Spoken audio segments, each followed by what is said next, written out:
Can you name the strongest 11? Great finish! I love that! Hello, Tabriz here, the amateur footballer. Hope everyone is well. I am on my way to interview Ray, the London South United B team manager. If you guys haven't watched the first time I interviewed him last season, please go check out the link somewhere either above or below. Hope you guys like what I'm gonna do. Please like, share, subscribe, everything that I do, and I'll see you guys soon. How you doing? I'm well. Let me first say to you, congratulations For the penalty shootout challenge. Oh. Well, what can I say? Thank you. And how well did you think it went? Went as I expected. I didn't expect it to go any other way. No, I lie. I didn't think it would go 2 rounds. I thought it'd be 1, to be fair. So I have to congratulate you on that. You at least made me have to take 10. So yeah, it was good. How was the season going for LSU? It started off, it's been weird. It started off really well. We had really good hopes for the season. I think our first 3 games, won them. Then hit a bad spell. We lost to Parkwood, followed it up with a loss to Long Lane. And did we lose in the cup? Yeah, we lost in the cup. I think that might have been the first one actually. I think the cup result was first. Then we lost to Parkwood, and then we lost to Long Lane. And then we lost to... No, we haven't lost since. Yeah. Who? Catford. Yes. Yeah, you're right. And yeah, we lost to Catford as well. And for me, yeah, that kind of put a downer. But we're back on the up now, playing well, and yeah, I'm sure you'll have more questions that I'll expand on that. But yeah, so yeah, it's been a bit of a up and down, but we're at the moment going in the right direction. And how's your recovery going? Not as well as I'd like. Knee's still giving me some trouble. My fitness is shocking. I watched the video in training, and yeah, I've got to go back to basics. So yeah, that is for myself, my own personal, is disappointing. But yeah, it is what it is. So in terms of our winning streak right now, what do you think was the turning point in the season, or just in general? I would say the introduction of the new players. 7 Oaks game. It was wet, windy, cold, horrible, and we went into their ground, which we had been struggling away from home before that game. Yeah, that was probably the turning point. Okay. I think for me personally, I think the turning point in the season in terms of your demeanour and your decision making was at the Long Lane, where we lost 1-0. There was an introduction of a new player that no one knew about. You know, I won't say no one knew about, but I'll let you finish. And we had players at that time in that position that the player came in that could play that position. And you know, and in terms of what I saw, you was actually playing in that game, and Paul was managing, and you came off to take that management role off Paul to make that decision. Correct me if I'm wrong. So, you know, I think that was for me the changing point of the whole season. I would say no. I would disagree. I would say one thing that did come from that game, which you're right on, that the roles between me and Paul became very much defined, in the sense of, if I play a game, Paul will be in charge on the day, regardless of whether I come off or not. Paul will be in charge. So that's one thing that did come out of the day. I would say it wasn't, for me, the reason why it wasn't the turning point, I think that game, or I'll go on to the business with the player in a minute, but the reason why I would say that wasn't the turning point, because I still don't think our football improved at that point. I made a mistake, which I'm human, I did. I look back on it and you can argue it was a mistake. There was elements of it that was a mistake, but well, let's look at it bit by bit.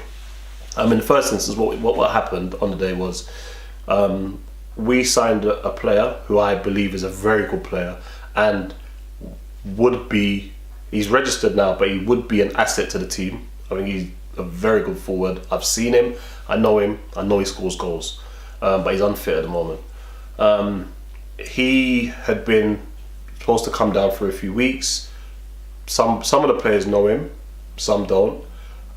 He came down with no I need to play or nothing like that, come from Division 1, and I made a judgment call. We needed a goal. I made a judgment call and said I felt he was most likely to get us that goal, and I brought him on, which goes against what I've always done with the team, and I knew that at the time. The place where it was a mistake was I forgot about Fernando. He's running the line with the emotions of the game, blah blah blah, everything was buzzing, and I completely forgot about Fernando. And we had Jigs on the sideline at the time as another forward. I immediately after the game, because I knew it was a decision that would have ramifications, so I pulled Jigs aside immediately after the game, apologised to him and explained to him my thinking, which he took. I know he didn't like it, and I don't expect him to like it. And I respected his honesty at the time, and from what I gather, he respected mine. Again, because I'd forgotten about Fernando, I didn't pull Fernando aside, and it wasn't until we were in the changing room. If you watch back the video, it wasn't until he was in the changing room, he was even sat behind someone, that when we made reference to me speaking to Jigs, he was like, "What about me?" And I literally, honestly, completely forgot about him. Which I apologised to him at the time. I apologised to him after. Fernando and I go way back, so I would hope he didn't think it was anything other than a genuine error, because he knows if I did it on purpose, I would have told him, did it on purpose, which I didn't. So in that regards, it was a mistake. In that regards, for me forgetting him. If I had it to do again, would I do it again? No, I probably wouldn't do it again. Not because, and this is going to sound weird, not because I thought it was a mistake, because at the time I stand by the judgment. I think if you look at ability wise, he was still the most able forward we had on the bench at the time. But sometimes you've got to stick with your principles, and that's why I wouldn't do it again. Not because I think the decision was wrong, but because my principles has always been fairness and being honest and open with the players. And I say to the player, and those two players in particular, Fernando and Jigs, they're at every single training session. If I name a training session, they're both there. So I've always said, you come training, come to games, you get your shot. To have somebody who hadn't been at training leapfrog them, whether he's more able or not, was wrong. Can you explain more about the other additions and why they were needed? Well, I looked at, and that Long Lane game for me was a wake-up call, because that game, if you remember, we completely dominated them. The first 45 minutes is probably the most one-sided 45 minutes I've played in, and we didn't score. And then second half, they got a breakaway goal and we lost 1-0. And I kind of looked at it and thought, we don't have, for want of a better word, a killer up front, because our killer is out wide, running his heart out. And that's part of Drew's problem, and it's part of my conundrum. If I say to Drew, play right back, he'll give me everything he's got at right back. If I say play right wing, he'll give me everything he's got at right wing. But he's a forward. So you're seeing chances go begging, and you know he will take at least 2 of them if he's up there. But he's out wide, providing. So Nino allowed us, and the thing is, Nino's a player I've had my eye on since I started running the team. He wasn't 35 yet. I know there were other teams involved. I'm interested. I the A team, but I felt, well, my relationship with Nino would get him to play for us. But he has freed up that side to allow me to put Drew, at least let Drew compete for the forward slot. The other new addition is Marcus. He, again, if Nino jumped us up 50%, Marcus has jumped us up a further 50. He is a different player to Nino in the sense of a deeper line midfielder, but he has the ability to beat players, sees a pass, wants to play football at all times, and very vocal, which is something I think we've lacked. We don't have a presence on the pitch at times, very quiet. So he addressed that. I think the link-up play with himself, with Marcus, Johnny, it's taken a weight off Johnny's shoulders, where Johnny doesn't feel he has to do everything anymore. The ball's moving a lot freer. I think that was one of my criticisms of Johnny at times. He would do too much, try and beat too many players. Whereas now, ball's moving a lot freer, a lot quicker. He believes he's going to get it back at all times, and the football we're playing. And the difference with Marcus is, because the role we give Marcus is one of the two holding, but he goes and expresses himself when we've got it. But he's disciplined enough to get himself back when we're defending. So he has definitely, if Nathan jumped us up 50, he's jumped up another 50. And I still believe there's more to come as they play more. I think they've only played something like, 5 games together. Nathan's played 7, but I think there's more to come. Paul's another addition that we brought in, made a very big difference in our defensive. He gives a solid base, especially when we lost Malachi. He gives us a base to play from.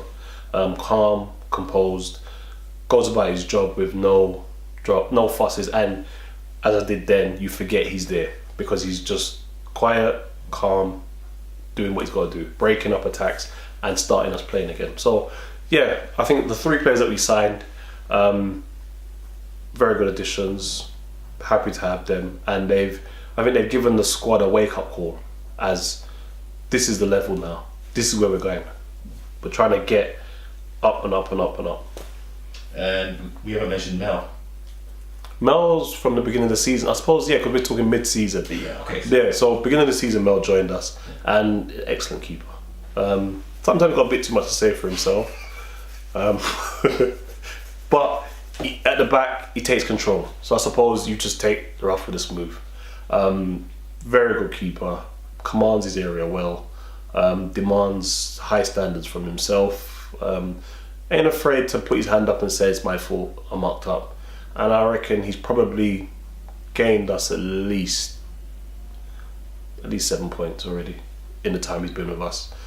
He's won 2 man of the matches, which in our team especially is no mean feat for a keeper. Yeah, very good addition, very good keeper, and I think he was what we needed. Quick off his line, can handle the ball to feet. Yeah, he's given us an extra dimension and given the defence an added confidence. Can you name the strongest 11? I can, all but one position. I would say the strongest 11 would be... How has Paul been this season for you? I think Paul's invaluable. He's a good sounding board. He's more than a sounding board. He gives a strong opinion. If I'm wrong, he's happy to tell you not for me. He's good at telling me where he thinks this is what we should do, but also accepting what I've decided. So if I don't agree and I go a different way, there's not oh, you didn't listen to me.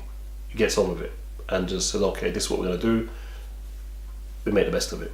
And right, wrong or indifferent, i.e. going back to the long lane, I spoke with him at the time, told me that was the wrong thing to do, but didn't stand there, especially when it was all kicking off, and say, oh, I didn't say that. Joined me and stood beside and said, no, that's the decision we made. So in that regards, yeah, I don't think we'd have the season we're having without him. He also gives me a freedom to play when fit, which for me is key. But yeah, I think he takes on responsibility without needing to be asked. Genuinely there for the team. Will go and watch opponents when we don't have a game. Takes training when he comes. So no, I don't think the team would be as strong without him there. Do you think Paul is a better manager than you? And the reason why I say this, because, again, correct me if I'm wrong, Paul has won the national vets that he keeps repeating every time, which is fine. Ray's the main manager, I'm just the assistant. I've got quite a good CV. I've won the National Vets Cup as a manager, which is sort of like winning Champions League for professional footballers. And as a manager, you haven't won anything.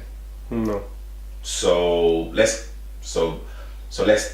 keep facts as facts. He's a better manager than you. No. Why? Because at the end of the day, you have to look at the circumstances. You look at the circumstances with everything. Is he a better manager than me? Better manager than me? No. Am I a better manager than him? Also no. At the end of the day, you can't look at it as. Who's sitting on the fence? It's not sitting on the fence. It's the facts of the matter. Look at it from this point of view. To show that you're a better manager, you would have to take the same or the similar squad and perform better than another manager. Managers remember, I've been doing this 2 seasons now. None of the seasons have I won the division. Would I say any of those managers are better than me? No. There have been times where players haven't done what I've requested of them. Can you blame the manager for that? If I say to you, hold your position, play the ball at the line, and you decide, I'm not going to do that, I'm going to play inside every time, I can only take you off. There's an element of responsibility when you put players on the pitch and say to them, do this job. You have to give them enough room to fail or to succeed. Now, going back to myself and Paul, you look at the circumstances. Paul was manager of the team that won the National Vets Cup. That was a team that was established. That team had been together, well, it was my old team, and they'd been together, I'd say about 6 or 7 years. So then what did Paul do then? Well, he managed them, I think, from the quarterfinals. And it's a team where they are self-sufficient. So they need someone to point out flaws, point out errors, find where they're not playing well. So they needed someone to manage them. But it's a team that's pretty much self-sufficient. You look at the team, the current manager was playing in that side, and the assistant. Plus, on the day they had one of the assistant's brother, who often helps. So there was a joint effort. So you look at the circumstances, and it becomes a different thing. So you can't look at it and say, Paul's won this cup, that makes him better than me. There are things he does that are better than me. There are things I do that are better than him. So I think it's too cheap to just look at it and say, okay, he won that cup, that makes him better. Something that I see on a regular basis, which is really, really good, is home or away, we have minimum of at least 17 players, which is amazing. How do you communicate with the guys who don't start? I'm honest with them. I keep it real. I don't dress it up. I don't. The way I see it, if you're honest with people will respond to it, and I try and have it as a fair playing field. So there are minimum standards I ask for, minimum things, i.e. I'm training, attend games. When you go on, it's your shirt to lose. Go out and take a shirt. There are 11 shirts on that pitch. Go and take one, hold it. If you're playing well, you hold it. I don't care who's behind you. You hold it. If you're not playing well, you should be big enough to appreciate I didn't play well enough to hold it. So the onus is on them. And I think people have bought into that. People realise that if I do what I got to do, I'll have a shirt. If I don't, that's why I won't have it. And you look at the team, how the team's performing, and I think unless you're deluded or lying to yourself, you would say at the moment the 11 players on the pitch are there on merit. So you're a loving father, husband, and also you have a strong Christian faith. Mm-hmm. So how does those elements help you in grassroots football and becoming a manager? Well, I think being a father, it prepares you for having 17 children. You're picking up stuff. I thought when I started vets football, I thought it'd be easy, self-sufficient. These are men who have had families of their own. They've played football all their life, so it'd be easy. Everyone just wants to wind down, but no, they're like children. You're picking up clothes, you're picking up people's, whose is this? You're having to mollycoddle people, then you become the disciplinarian. You got discipline people, you got force people sometimes to pay what they owe. So there's loads of different facets that are very similar to having children. In terms of my Christian faith, it has helped me. I'm a relatively new believer, as it were, and I'd like to think it's calmed me down a bit. Things I would normally react to, I don't. I am able to look at situations a lot more wider than just what's there, and it's given me a sense of perspective, a sense of humility. I don't take things as serious as I used to, and I just look at life in a completely different way. So no, I think that's probably been the best thing for me, is becoming a Christian. It's taken a lot of edge off me. A lot of things that I probably would have reacted to negatively before, I don't now. I think it's made me a better manager, calmer. So what I'm going to do now, I'm going to give you two options, Mm-hmm. and I just want you to say what option that comes into your mind. Whatever. Mm-hmm. Okay. So the first one is Mr. Barrett or Mr. Marriott. Mr. Marriott. Defense or attack. Defense. Seniors or 18. Seniors or 18. 18. Left foot or right foot. Right. Banter or serious. Actually, no. I cut that. Left. Left-footed players generally are more attractive to watch, but they go one end to the other. Go on. Banter or being serious. That's the hardest one. Banter. DX or Tabrice. DX. Promotion or 2 cup trophies.